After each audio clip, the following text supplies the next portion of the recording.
ka madaldal no? May speech defect ako. Di ako nauutal kapag nagbabasa pero nauutal ako kapag mahaba ang sinasabi ko.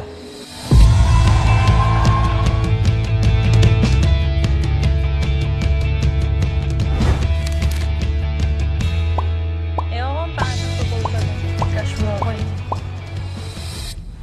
Ilang salita ba kailangan mo? Last year, magkasama tayo ng Valentine's. Ngayon, pag day after na lang ako. Kailan kaya tayo magkita ulit, no? Match na match kayo. It's like you're meant to be together.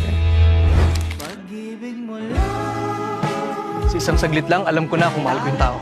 At alam ko, mahal kita. Hindi ako mapagmahal na tao, Elise. So, goodbye na pala to.